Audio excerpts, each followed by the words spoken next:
Okay, today's lecture is the second half of this course, more specific applications of bioelectromagnetics, and specifically the interaction of radiation with biological organisms and the general principles of that interaction of radiation. We'll be talking about many kinds of radiation, from radio waves in the very low energy to X-rays at the high energy, and understand the differences between those. So we've gone through in these first 7 lectures the principles of bioelectromagnetics, including basic concepts in electromagnetism, how electromagnetic waves interact with matter, basic concepts in biology, and some fundamental bioelectromagnetic processes in biology, from those involving molecules to cells and tissues, all the way to organisms. And so today's lecture is on the general principles of the interaction of radiation with biological organisms as a beginning to the applications of bioelectromagnetism. So the motivating question during our discussion session before was, is 5G safe? And as I summarized, we don't actually know the answer to that. It has become very complicated, and indeed even political and non-scientific issues have intersected with this. But to the extent that electromagnetic radiation across the whole spectrum interacts with biological systems, we need to understand both the possibilities as well as the challenges and difficulties of this question. So, as a very quick review from lecture number 7, we want to talk about electromagnetic processes in organisms, bioluminescence, electroreception, magnetoreception, bioelectromagnetic organs. So in bioluminescence, which is the emission of visible light by biological organisms, this is a biochemical process, a metabolic process that involves a protein called luciferase. And luciferase under ATP will, in the firefly, for example, or in bioluminescent jellyfish, will create a version of the molecule that then with oxygen will be activated, luciferase oxyluciferin, and that activated version will give off light here under the energy coupling with the hydrolysis of ATP. So that is a process of visible light being generated by biological organisms. Electric organs, as you've seen, electric eels, can generate many thousands of volts, and they are essentially those membranes of the cells put in series, and a battery that's put in series will create an increased voltage, and a battery that's put in parallel will create an increased current.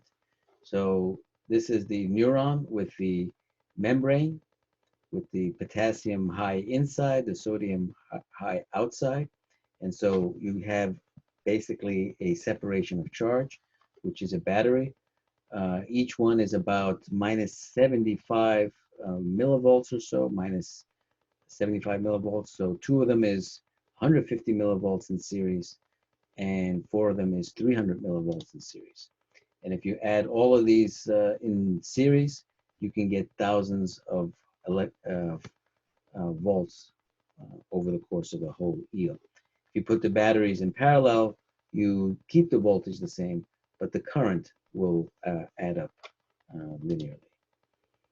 Electroreception is the process of organisms detecting electric fields, and magnetoreception is the process of organisms detecting magnetic fields, used, for example, in fish and pigeons in navigating relative to the magnetic field of the Earth. So that was a quick review of lecture number 7. Now I want to talk about the general principles, today's topic of the interaction of radiation with biological organisms. So we'll talk very simply about thermal effects and hyperthermia, so basically infrared radiation. We'll talk about radio frequency radiation, so that includes 5G, as we'll talk about. We'll talk about extremely low frequency electromagnetic fields and some possible health effects and behavioral effects. And we'll discuss a little bit about mobile phones and what are some of the possible biological aspects of that. So during our discussion, we were comparing, for example, radio waves, of which 5G would be a higher frequency part of that spectrum, roughly speaking, with X-rays. And everybody knows, in fact, that X-rays can be dangerous. And too much X-ray exposure can lead to cancer, can lead to other effects. And why is it that X-rays are so much more dangerous than radio waves? People don't say the same thing about cancer and other effects from radio waves. The major distinction, the fundamental distinction, is that there are essentially two types of radiation. There's high energy ionizing radiation, and there's lower energy non-ionizing radiation. So the non-ionizing radiation is in the radio wave, microwave, and also visible infrared and visible light regions. The ionizing region is in the ultraviolet, upper ultraviolet, X-rays, and gamma rays. What is ionizing? We talked about that in the beginning of the course. Ionization is the process of ejecting an electron from an atom or molecule, creating or leaving behind an ion. So that ion can perturb the molecular framework, and bonds, chemical bonds, can be broken, and that will cause damage to DNA, the genetic material, mutations, and also accumulate damage in the proteins that constitute the living biological structure. So that ionization process is what is dangerous about the radiation. Obviously, it's caused by the radiation, but the ionization process is what causes all those biological effects. And ionization is a quantum phenomena, again, as we learned in the beginning of the course. And that quantum phenomena means you need a certain amount of energy to eject that electron. The electron levels are in quanta, and if you don't have enough energy, it is impossible to eject the electron from the atom or the molecule. And therefore, you have a relatively strict cutoff for that type of radiation that can ionize and that type of radiation which cannot ionize. And hence we have ionizing radiation versus non-ionizing radiation. So it is very clear, and there is no dispute, and there's no doubt that ionizing radiation produces these biological effects by virtue of the ionization, ultraviolet, X-rays, and gamma rays. The controversy comes in the biological effects of non-ionizing radiation. And this can be very confusing because if the radiation doesn't ionize, and it by quantum mechanics it is impossible to ionize, then there is no ion, the bonds are not broken. How could there be a biological effect? Of course, we know that if you have infrared radiation, we know that if you look at the sun directly, which is visible light, you will damage the eyes, and in fact, one could go blind.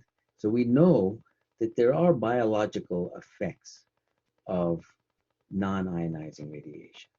You can get burned, you can get blinded, and so forth. But these are not biological effects that occur through ionization. So this is a framework.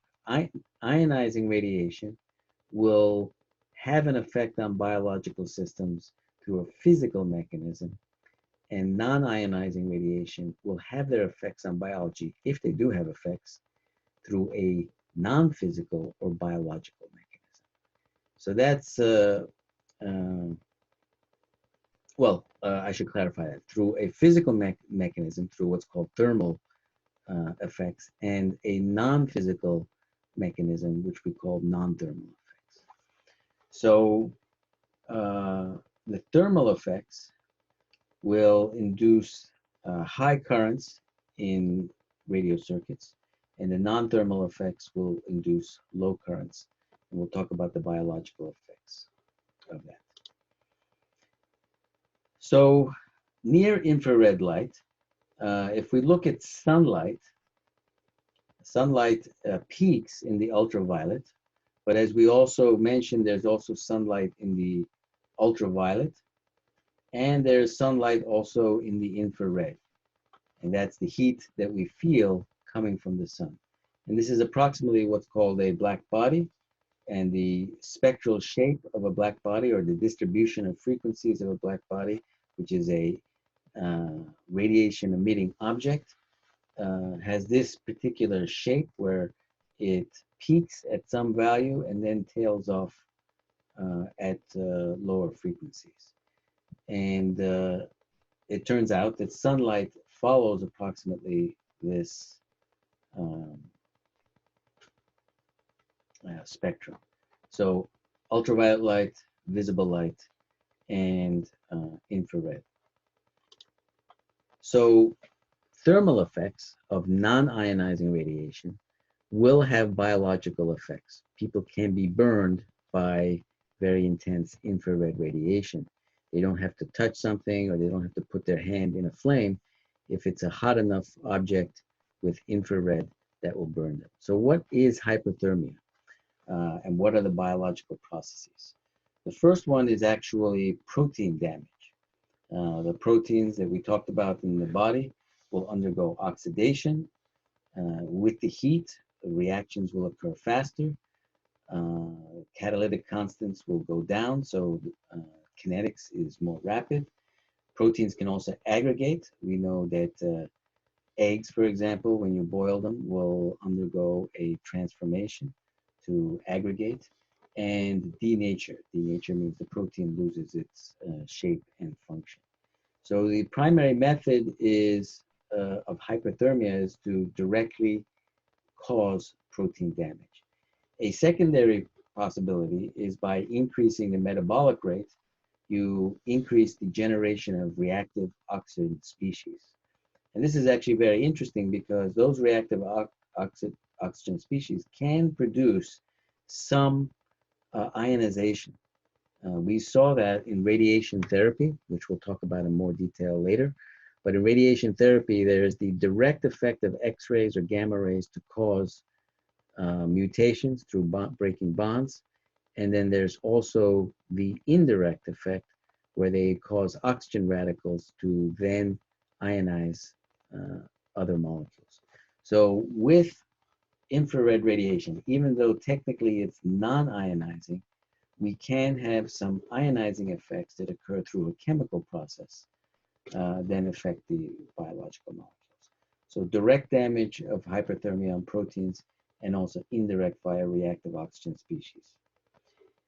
These proteins can be nuclear proteins, so they're going to affect DNA repair, and so indirectly you can get mutations via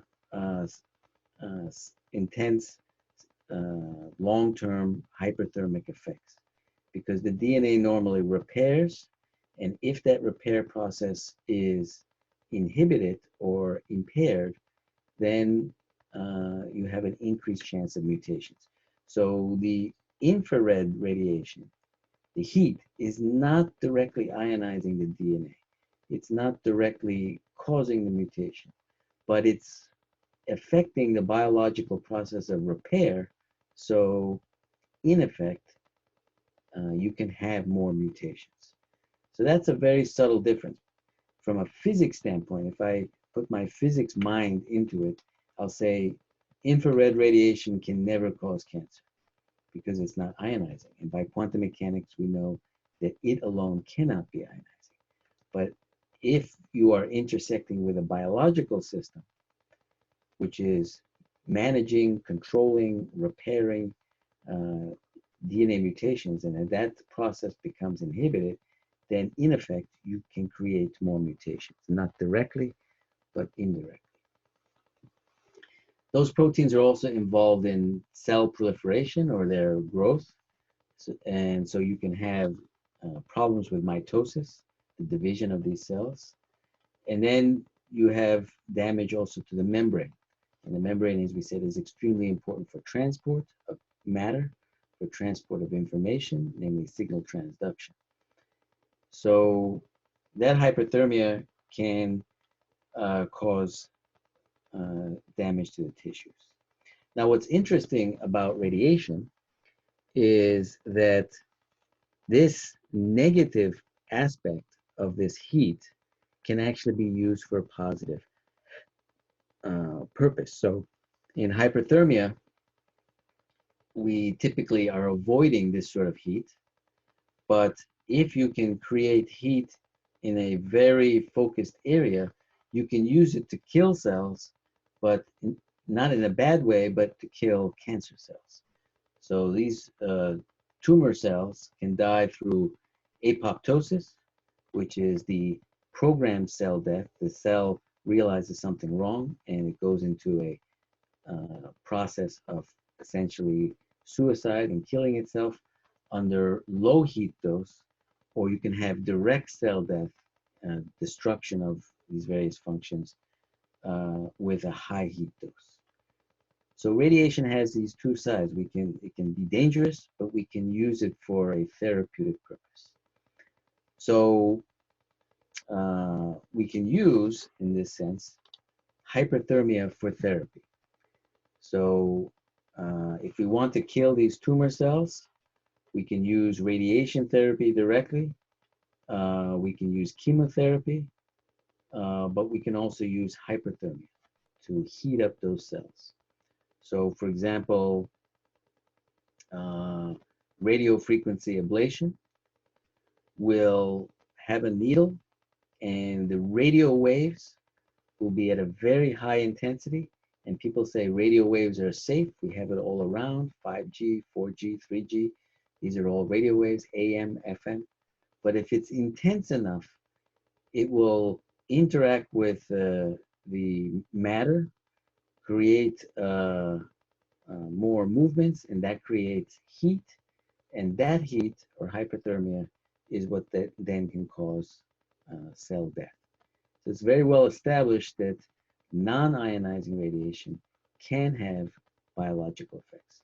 And we use that in a positive way, as I said, for cancer therapy, hyperthermia for therapy. So is this a possible mechanism for acupuncture, for example? So this is the heat before needle placement, and that heat is related to inflammation. You do the acupuncture and you see a reduced heat 5 minutes or about 20 minutes after the needle removal. So these hyperthermic effects are very common in biology. So there are methods of hyperthermia for cancer. There's hyperthermia therapy, magnetic hyperthermia using magnetic fields to create those hot spots. And the conventional approach is to stick in a needle, and we'll see that shortly, and create some sort of focus of heat that destroys the tissues in the mechanism that we described. So this is radiofrequency ablation. Radiofrequency is radio waves, so they're not ionizing, but they are at high enough intensity. So you remember my question during the discussion period. If you were to compare a very low intensity X-ray with a very high intensity radio frequency, which one is safer? And one of you said that the high intensity radio wave would be safe. But everybody gets a low intensity X-ray when they get a chest X-ray.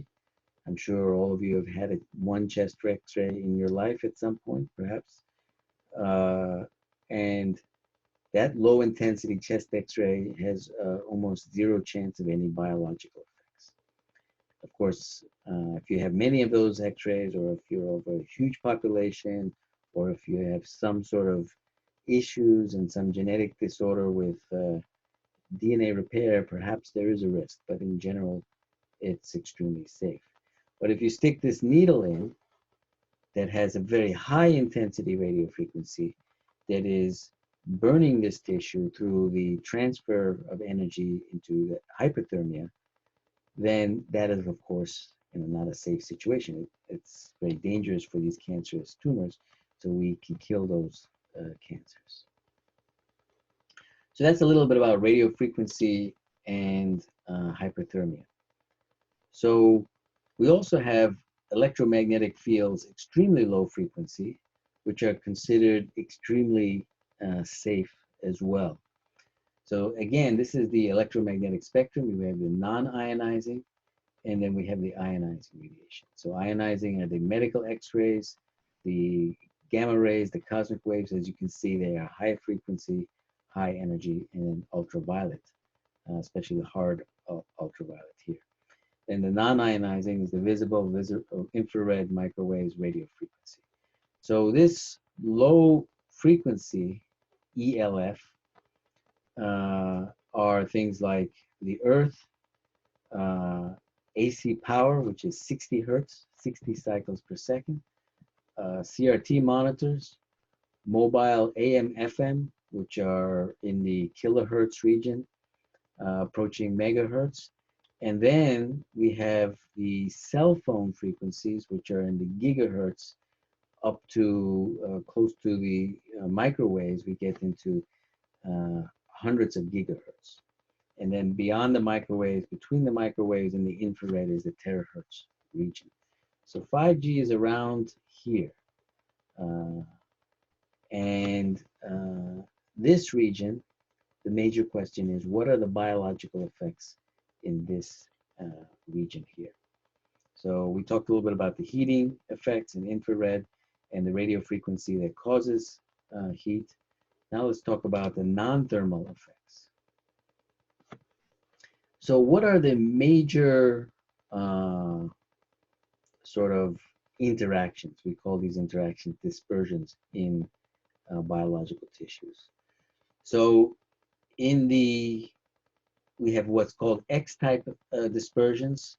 They are in the hundreds of hertz to thousands of hertz. So that would be below AM, FM radio. It would just be essentially above electromagnetic electrical transmission wires. But these are counter ion effects near the membrane surface. So you can imagine the cell membrane, and it has the potassium on the inside and the sodium on the outside, and then there are counter ions.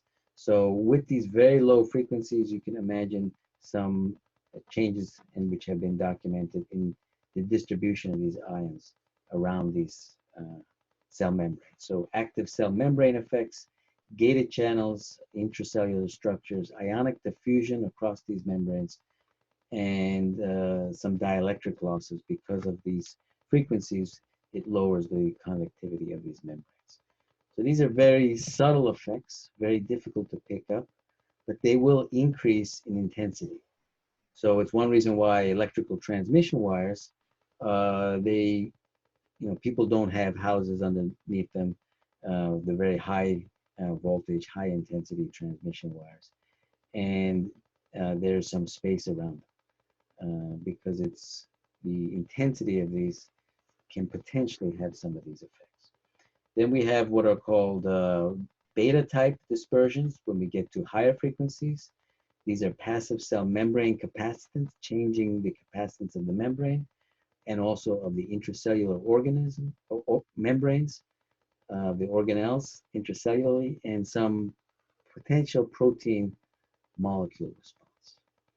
Then these are the most interesting, the gamma type characteristic frequency, which is in this 5G regions. And these are dipolar mechanisms in polar media such as water, salts, and proteins. In other words, you have a protein, it has a dipole, and those shift around in these frequency. Water is also a dipole as well, salts that are dissolved in the water and so forth. So we don't know completely what these effects are, but we're talking about different types of biological effects. The alpha, the beta, and the gamma effects from lower, middle, to higher frequencies in the non-ionizing radio wave spectrum. So just to summarize these extra low frequency health effects. So if we're talking about the very low frequency in the radio waves, these involve low induced currents. There's been no proven effects at environmental levels. So this is very important to keep in mind. By environmental levels, we talk about intensity being relatively low, and that we have in normal circumstances. We already showed that if you have radio waves at very high intensity, we can create heating effects and potentially other effects. But at environmental levels, no proven effect. When we get to higher induced currents at higher frequencies, we have heating effects. So we call that the thermal effects. And those are the microwaves. And in fact, the microwave oven will in fact use this concept to heat up your food or pizza or whatever in the microwave oven. So low induced currents, essentially no proven effect. High induced currents, we already know that there's heating effect. And then approaching the infrared and light, we have electronic excitation, not quite ionization, but electronic excitation that can create some alterations in molecular structures and molecular flexibility, and those can have biological effects. We already know light has a biological effect. That's how we see. It changes the retinal in the rhodopsin protein, and that stimulates the cell to the rod and cone cells to then transmit an electrical signal.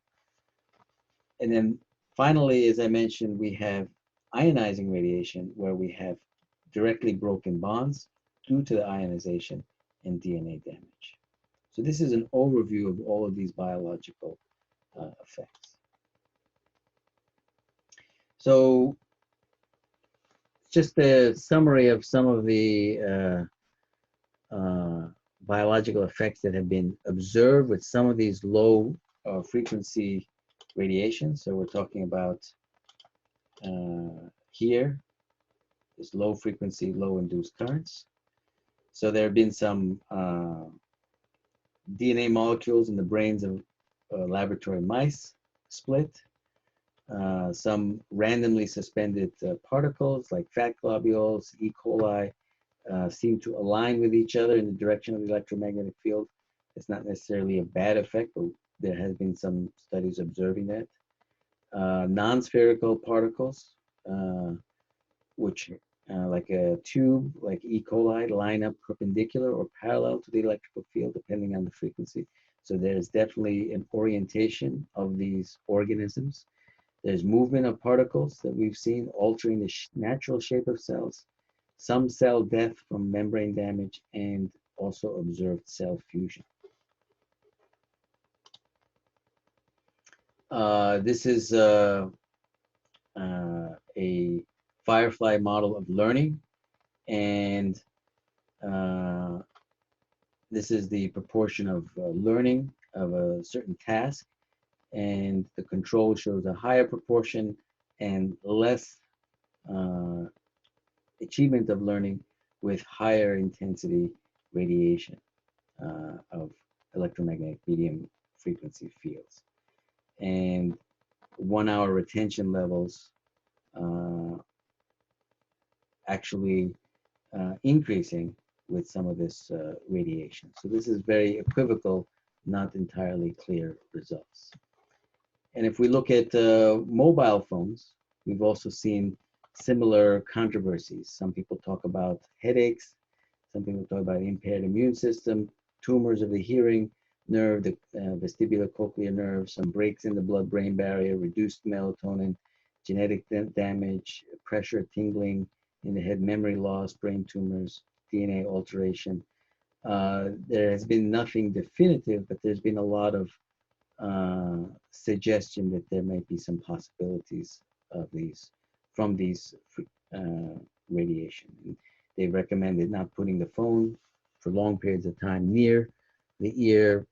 Again, it's related to intensity as well. One of the reasons why it may not be entirely clear why the results are very controversial and equivocal is that, of course, in cell phones, the frequencies vary by quite a lot. Everyone's phone, for example, is in fact tuned to a different frequency and transmits with a different frequency and different energy. And it may be that these biological effects are related to specific frequencies, whereas if we talk about X-rays, gamma rays, and high energy ultraviolet, the frequencies are important, but the energies are so high that they are above a certain frequency level, so it doesn't really matter exactly what the frequency is. We're talking about an ionization process. But in the case of biology, the frequency, the specific frequency, may be important. So that if you have a certain frequency that is interacting with a specific protein molecule, then you may have an effect. If you're a slightly different frequency, then you don't have an effect. And so the results will not be as evident or clear or in the standard conventional way as you see with ionizing radiation.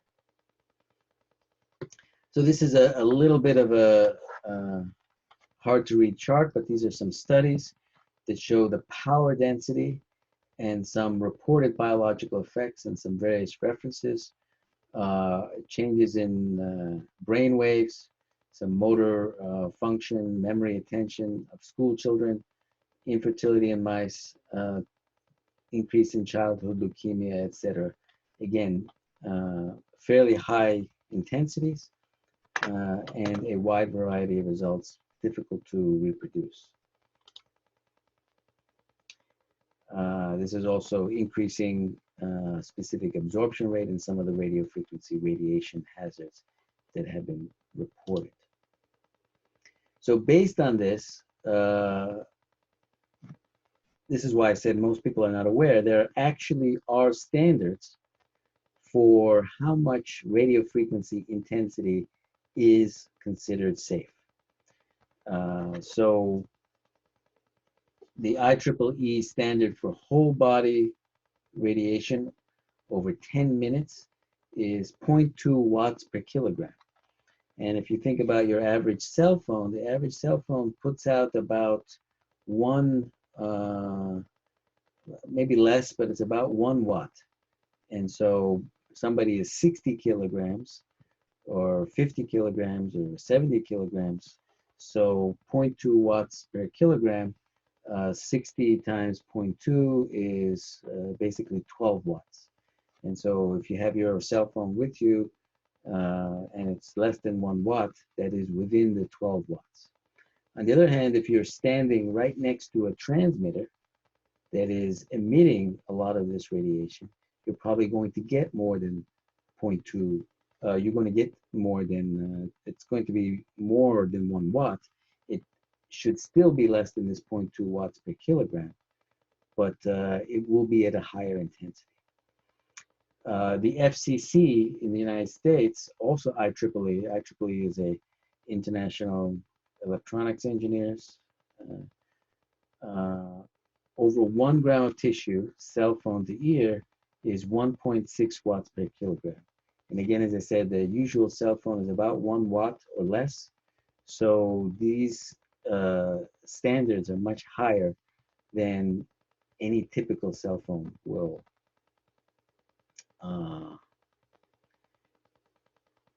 generate. Then there's also standards around the power density, so the number of microwatts per centimeter cubed.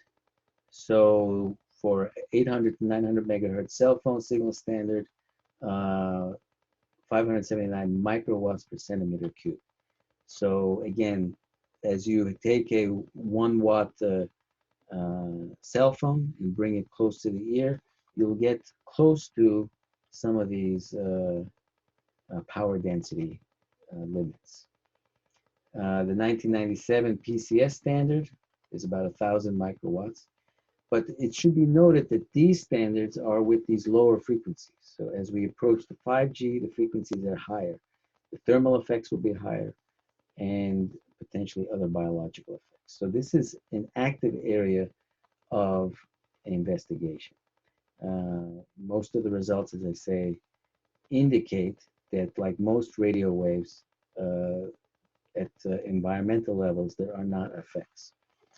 And then background levels are just in general. So it's 0.003 microwatts per centimeter cubed ambient background radio frequency exposure in cities and suburbs in the 1990s. 1 to 10 microwatts per centimeter, the exposure within 100 to 200 feet, about 50 meters or so, of a cell PCS antenna array. So again, intensity related radiation, radio frequency, radiation hazards. So the 5G question is very interesting. The city of Brussels last year had blocked 5G over radiation concerns. And so this is very important. So you might say, well, you know, 5G is so important for Korea, and our economy, future economy depends on it. We don't really want to deal with this. But I think it's important to be open-minded about the possibilities and to study it carefully, to establish the safe parameters, because if these questions are ignored, and if something is found to be a problem, then all this effort and the whole economic infrastructure that everyone's developed around 5G, that is going to save the Korean economy and so forth, may become a big problem. So I think if we can understand this radiation better, and particularly the biological aspects, because the engineers, they've been doing a lot of technology around this. There's no question of that. But electronics engineers are not the same as biologists and medical doctors and so forth. So we need to bridge that gap. So this kind of integrative thinking, which is the purpose of this course, Bioelectromagnetics, is extremely important. So Samsung, and LG, they all have great electronics engineers, but they should also have biologists or working with biologists to also understand this. Now, the other thing is not just a negative thing, because as we noticed with the radio frequency ablation, we can use this property to kill cancer cells. So the more we learn about the biological effects, is not just, oh, it's bad, so we can't use it, but maybe the more we understand, we can utilize that for medical purposes. So I think that's extremely important what we're doing in this class, bridging the physics and the biology. So just a closing thought, technology is a useful servant, but also can be a dangerous master. So we have to proactively manage our use of technology.